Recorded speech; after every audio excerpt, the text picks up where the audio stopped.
All right, hey guys, thank you guys all for showing up today. This is great to see everybody. As Shannon told you, my name is Jennie Kimbrough, and I am thrilled to be here to see all of these paintings in the same room. So let's just start out with a little bit about me. I grew up with art. My mom is an artist, my uncle is an artist, my great-grandpa was an artist. It's just part of my family line that we just have creativity in our family. I grew up with painting with my mom on weekends. It's something that I've always enjoyed doing. But of course, as you're growing up, you have to try and figure out, well, what do I actually want to be? You know, because when I'm 5, being an artist, that sounds great. But then when I turned middle school, high school, I was like, well, you know, maybe I should be a scientist, because science also my family on my father's side. So I was going to be a botanist, which still thrilling. Sometimes I'm sad that I didn't go that direction, because I really do love the sciences. But the farther I got into that, the more I realized science is interesting for me, and it's a great profession, but the farther I got in, the more I was bored. But yet, the more I got into art, the more I cared. The more I just fell in love with color, the more I loved line, the more I loved being able to express myself, being able to take something that is just a bunch of materials and make something totally new out of it. And so I decided somewhere in high school, late high school, you know, I really think I need to be an artist. That this is something that I realize is going to be hard, because let me tell you, having an art career is hard work. It is not as easy as just going out and applying for jobs and then you get one and you go work for a company. You have to be a salesperson, you have to be a business person, but I decided that's the direction that I wanted to go. And so hold on, I have all these notes and now I'm just talking. While I was in college, I realized, like, I love creating, I love making things, but I didn't really have a why.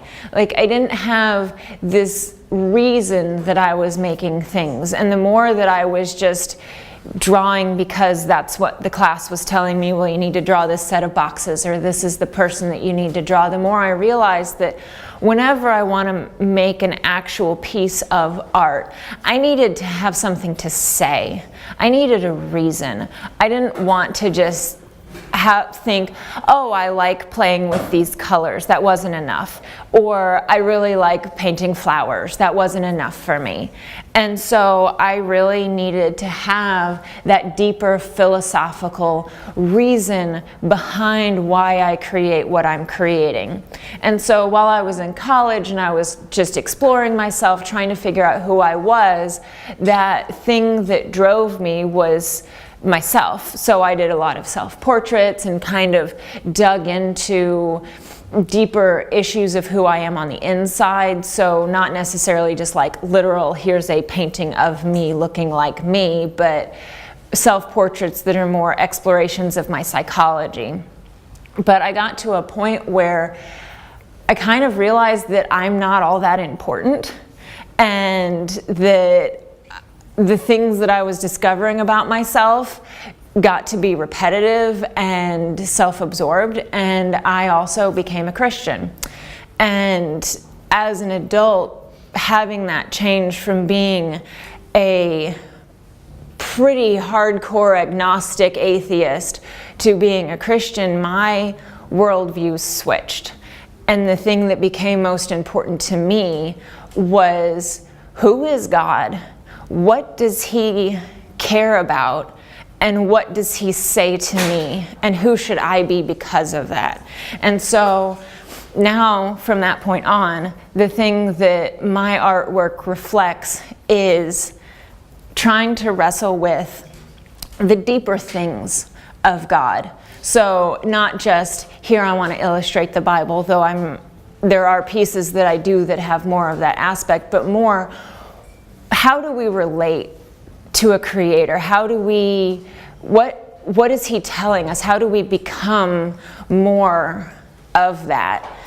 And so therefore, that's part of what drove this series, along with the other work that I do, because I tend to like to work in very different different methods, because I get bored just doing one thing. So I have this series, which I'm going to talk more about, but I also have a lot of different things that I'm exploring that kind of get into different aspects of spirituality. So how I come up with, how do I know what I want to paint? Because, you know, starting out as an artist, you're thinking, you know, you just paint stuff, right? And that's good enough. But the more you work, the more you realize, like, there's too many things. There are too many choices. I don't know what I want to say in this one. Like, if I'm just going from one painting to a totally separate painting, I don't know what I want to say. I don't know how to say something new every single time. And it's stressful, and there's also something that's really nice about deeply exploring the same thing, the same concept in a whole body of work. So sometimes that's 8 paintings, sometimes right now I've got over 30 paintings in this set.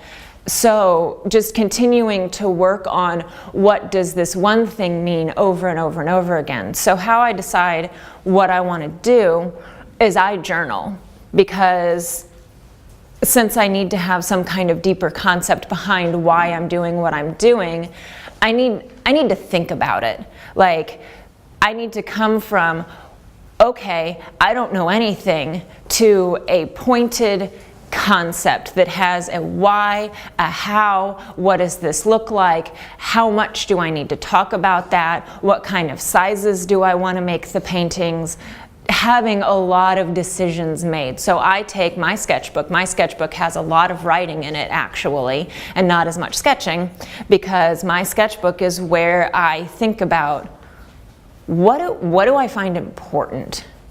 What is it that is really weighing on me right now? What questions do I have? And so, for example, this series. How did I come up with this series?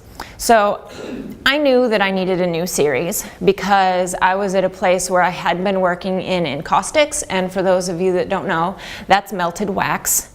And so working in encaustics is kind of a stinky, you need a lot of ventilation medium. And I moved into a basement studio that had no windows. And so I couldn't work on that anymore. So I needed something new to work on. And while I was in that place of, okay, I need something new and I'm totally blank page, I don't have any idea what I want to do, I was thinking about what is important. What do I find that I'm thinking about a lot recently? And I'd been looking a lot on Instagram, because I have my Instagram set up that I just follow a lot of artists, because that's where I get to see a lot of contemporary art that's not what you're necessarily going to go see in a museum or what I have access to at my local galleries. So I was looking through my Instagram a lot, looking on Pinterest, just seeing what art is out there, what is it that moves me, what do I like. And what I found was that the more I was looking at art, the more I noticed that the people that were being depicted fell into a couple of categories. The biggest category is the people that I saw in figurative work were typically beautiful. They were the people that are young, mostly women. There were a few men, but mostly young women, thin, just beautiful people. And then I also found that there was a large group of work where artists are using the human form as a jumping point. So it's not really about the individual person, it's more about using the form as something beautiful, and so therefore very impersonal. And then there was a group of work where if the person's not typically beautiful, then they're kind of depicted as grotesque, and the grotesque features are just being pulled out. For example, like Jennie Saville or Egon Schlee, where they're really emphasizing the ugly of the human that they're showing. And I was just thinking about, why is it that we as a culture gravitate towards beauty being such a narrow thing. And we've been talking a lot about that as a society as a whole, about what beauty is and what beauty isn't, but yet still, when we're looking at what's in advertising or what's in fine art and what we're shown, beauty is still a very narrow thing. And when we're talking about beauty, a lot of times we end up talking about worth. We end up talking about what is a person worth based on what they look like. And then when you're thinking about what is worth loving? What is worth caring for? And so we as a society, in the end, are often just saying what's worthwhile to us is youth and beauty. And that's just plain not true, because we all know individually that that's not true. When we look at our grandparents, we're not thinking you're not worth anything anymore because you're no longer young and you're no longer beautiful.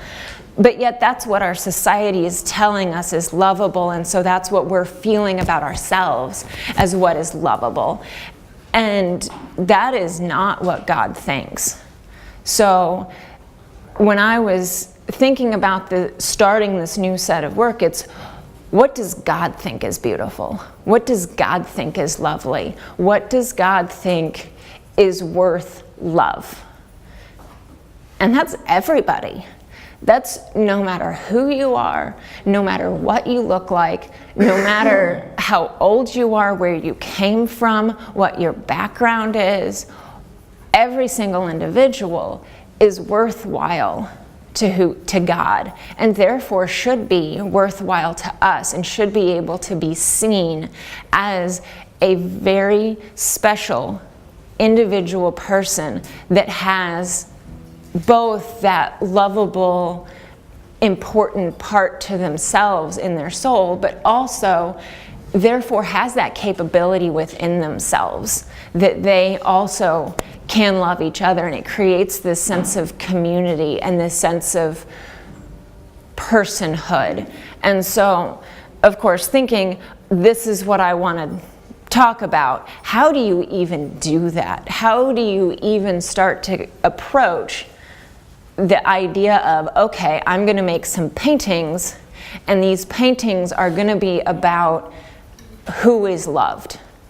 And so, again, in journaling about what I want to make paintings about, I'm thinking, how do I choose the specifics of what that looks like? How do I choose to do these paintings? And so I was thinking that I wanted to have a very, not confrontational, but inviting personal relationship with who's in the painting. So it needs to be about the individual. It doesn't need to be about what the background is. It doesn't need to be about what they're wearing or how they're posed or the smile that they have on their face, because so many of us can't help but have like your camera smile. And I didn't really want the camera smile, you know. I didn't want some kind of face that we put to the world as what's being shown. And so I chose to do the head and shoulders just very life-ish size. Obviously they're not exactly to scale, but close enough that we have that relationship. When you're viewing the person in the painting, you feel that connection because they're close to the size that you are. And so I chose a square because that like fits nicely, and there's something really comfortable about a square, that it feels, because it's symmetrical, because it's this perfect same shape both directions, it has a comfort to us that makes it so that the shape of the painting doesn't necessarily say a whole lot, but just is, I'm trying to think of one, it doesn't present itself, like it doesn't push to be like, oh, well, this is a portrait because it's portrait of this, or it's a landscape because of this, or it's not a weird size. And I chose the white background because I really wanted the lightness to really help bring the people to be the focal point, that it doesn't create this mood with a black background or a blue background or whatever. Just having that soft white background keeps the focus on that individual. And I wanted the people to have just like a look that looked like them. So whatever your pleasant neutral is what I call it. So you're not necessarily smiling for the camera, you're not cheesing at all, you're not posing for me, but you're also having that gaze straight at the viewer. And so it's not necessarily about the features that the person has, but instead the person that the person is. And so that you can really just feel who they are and the beauty that they have. And as far as color choices, for those of you who might be art students, this is more for you, but I really chose to have a limited palette because I found that it has several benefits. So one, having a limited palette and limiting your choices means that you're going to have significantly less mud and trouble with your mixing of colors, trouble making sure that like, okay, I've been working on this part of the painting and then I move over here and oh, that doesn't even match because I used different colors over here.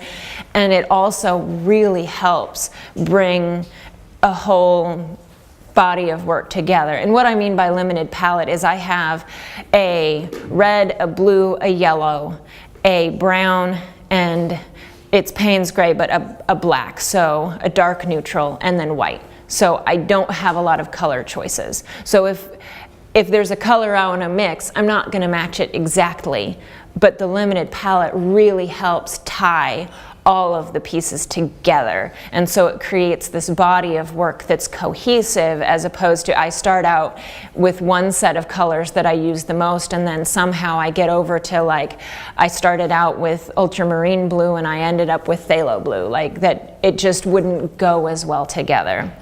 And I also really enjoy the paint handling of having this brushy feel so that you really can see the paint strokes, because it just gives a certain amount of life to the painting. And I know personally, the tighter I get and the more that I get really sucked into all of the details, the more I kind of kill the painting. So I don't want the paintings to feel stiff, and I want them to feel lively. I want them to feel alive like the people are. And so I chose to use really brushy paint handling in these pieces.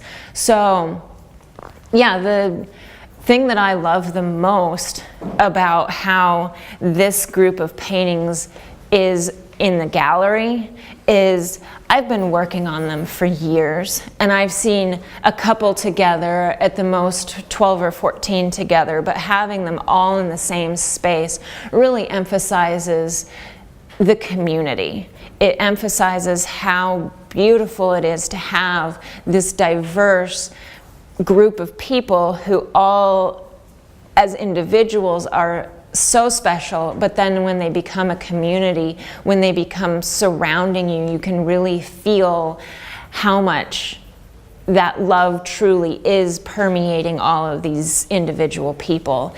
And I also personally like that I get to be surrounded by my friends, you know, and I hope that even though I obviously know all of the people, that there is that sense that these are people that you know, that these are people that are friends, that they're open, that they're wonderful people that you would want to know. That it's not, oh wow, look at all of these strangers and they make me uncomfortable, but it's more that look at all of these people that feel like family. That even though maybe they don't look like, if you were going to a family reunion, they're not the same race as you are, or you don't have any kids, so the kids are not your children. But there's something about it that feels like this is my family, and my family loves me. So I really am so thrilled to have my paintings up in this space and to be able to see them all together. And I'm also really thankful that you guys all were able to make it today. Does anybody have any questions?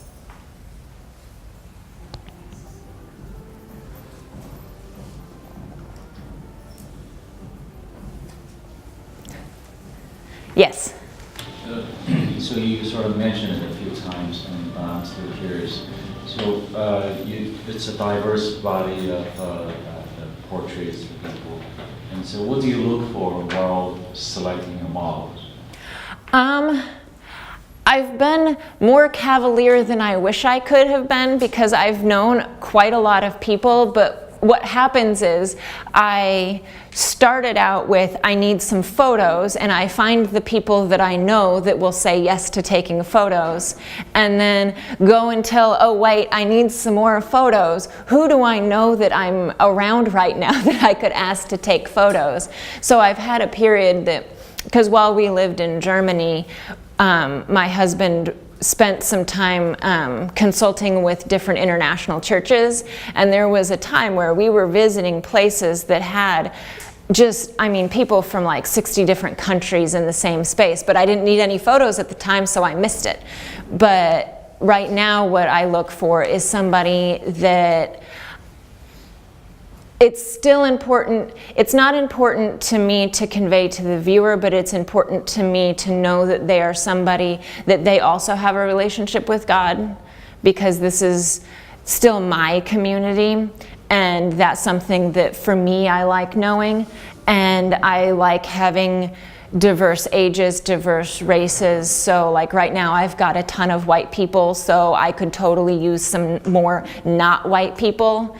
And that is hard in Michigan because there's really not a lot, which is too bad. But yeah, that's essentially how I end up picking who I pick is I need more photos. Who do I know right now that I have access to? Because I'm picky about the lighting, and so I would love to be able to ask friends that I have that I'm not currently in the same space with to send me photos, but they never get the light right. So I have to actually be where they are. I'm excited for next time I go visit Houston because I have some friends there that I definitely need some photos of because they would be perfect. Yes? Jennie, given that response, do you consider the taking of the photos and the selection of the individuals a significant part of the art making process in this exhibit? Art making, yes. Art viewing, I don't know. I think viewing wise it's important because the consistency of light, like it's not exactly the same because most of these photos were taken at different times at different places, so it's not like I had one light setup. But having the consistency helps with the continuity of the body of work. But for the making process, it is important to me. It's like I really have found I enjoy the fact that I get to spend time in my studio with my friends. There I am, and obviously if you look over there, there's Shannon, and I've known Shannon for years, but we haven't lived in the same place for about 10 or 12 years. Most of those years. Yeah, most of the years we haven't lived in the same place, so it's been great to, even if we're not talking, I get to spend time with Shannon while she's in my studio. Or when I see the people up, that I get to spend time with these people that I personally care a lot about. And I feel like I don't know, I just get to know them more. And I get an interaction with people. So like Yuri, that's over in the corner over there, has been talking to me on Facebook about how thrilled she is about seeing her painting up when I post pictures. And she's not somebody that I would have been able to keep touch with very much otherwise. So I've really enjoyed that part as far as part of the process for me. Yes? So how do you decide when a series is complete? You know, you mentioned that you moved into studios, so you Right. meetings, but like, do you just feel like you want to work on something different, or?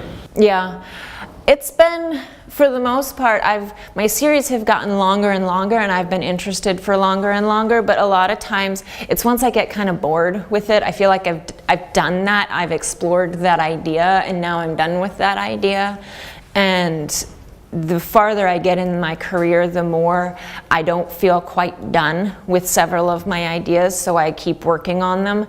But I have one series that's got maybe 5 in it, and I might be done with it because I just don't have any more ideas for that. But for like this, I still feel like it's important. I still enjoy doing it.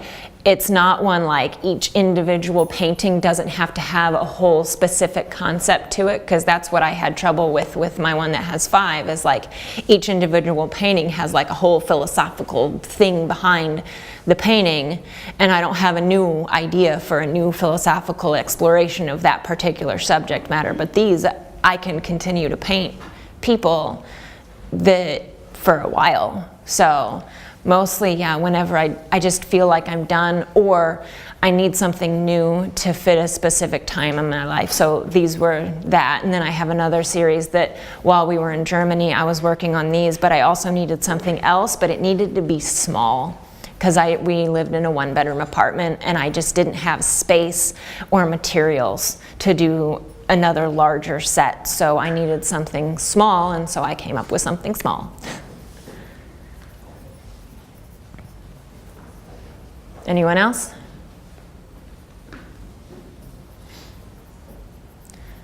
Yes. Did you made these for like the specific idea, or do you plan on selling any of these? They are for the specific idea. They are for sale. I've sold a few of them. I've had a couple commissioned. The 2 little real young boys are actually on loan back to me because they were commissioned for the family. But I feel like they would do really well in either a corporate setting, a hospital, a church, some place where you could display a set together. I think that they would be a really good set together. I mean, obviously, if someone is really in love with 1 piece or 2 pieces, then they're for sale. All my art is for sale. You can only be so much of an artist before your house fills up, and you really need to get rid of it so you can keep making more. Yes? What other type of art do you do? I do a lot. I'm a bit eclectic as an artist. I really enjoy doing really large pieces, so I like painting on hollow core doors because I like the shape, because they resonate with us because we are literally meant to fit into that shape. I like painting big figures. I like having mixed media, so I have a series I'm working on right now that is on Bible pages from a German Bible that I'll do little like stitching and illustrations and abstract shapes and whatever that are just responding to what I would be reading on that if it was in English, because I can't read German that well, but that are just a response to the scriptures. But those are totally different than these, because it's little, like I use thread, I use graphite, I sketch things, I use a lot of circles. So I like doing encaustics, like I said, which is melted wax, and I like doing abstract work. Encaustics is great because you can dig into them and make them sculptural. You can bury things in there for mixed media. You can use, like, you can take things on paper and draw something and then put it underneath the wax, and it creates this kind of like cloudy translucency on top of it, that the layering, just the way that it reacts with light, is just lovely. But yeah, I actually do quite a lot of different stuff. You can look at my website. It has most of my postgraduate work on it. And I believe the website is on my statement up there. And then is it also on the card? It is not on the card, but it's also in the on the statement that's in the guest book. Right. Well, and it's very, very easy as long as you can spell my name. It is jenniekimbrough.com. So, granted, Jennie is spelled different, but it's right there. jenniekimbrough.com. Yes? So you said your transition to Christianity was a big step for you. Do you think your art career would have developed differently if you didn't make that transition to Christianity?